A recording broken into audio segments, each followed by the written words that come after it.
আসসালামু আলাইকুম এভরিওয়ান, কি অবস্থা সবার? কেমন আছেন সবাই? এইখানে আমার এক জোড়া বাচ্চা উঠেছে, দেখেন, রেসার কবুতরের। আর দুটো বাচ্চাই আছে। তারপরে আছে এইখানে এক জোড়া বাচ্চা তুলে হলো, সাপে কামড়ি মরে গিয়েছে, ধারে সহ বাচ্চা।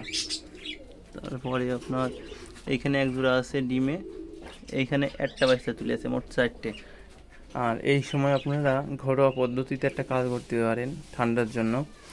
আপনার হচ্ছে কাঁচা হলুদ, কাঁচা আদা আর রসুন একসাথে ছেঁচে, সাথে একটু কালো জিরে দিয়ে আপনারা মিক্সড করে কবুতরকে খাওয়াতে পারেন। দেখেন আমি খাওয়াচ্ছি, এটা ঠান্ডার এবং কলেরার অনেক সুন্দর কাজ করে। আর এখানে পাখি আছে, দেখেন, এখানে দুটো বাচ্চা আছে, এখানে একটা বাচ্চা আছে, এখানে ডিম আছে, এখানে ডিম আছে, এখানে ডিম পারবে দু একদিনের মধ্যেই।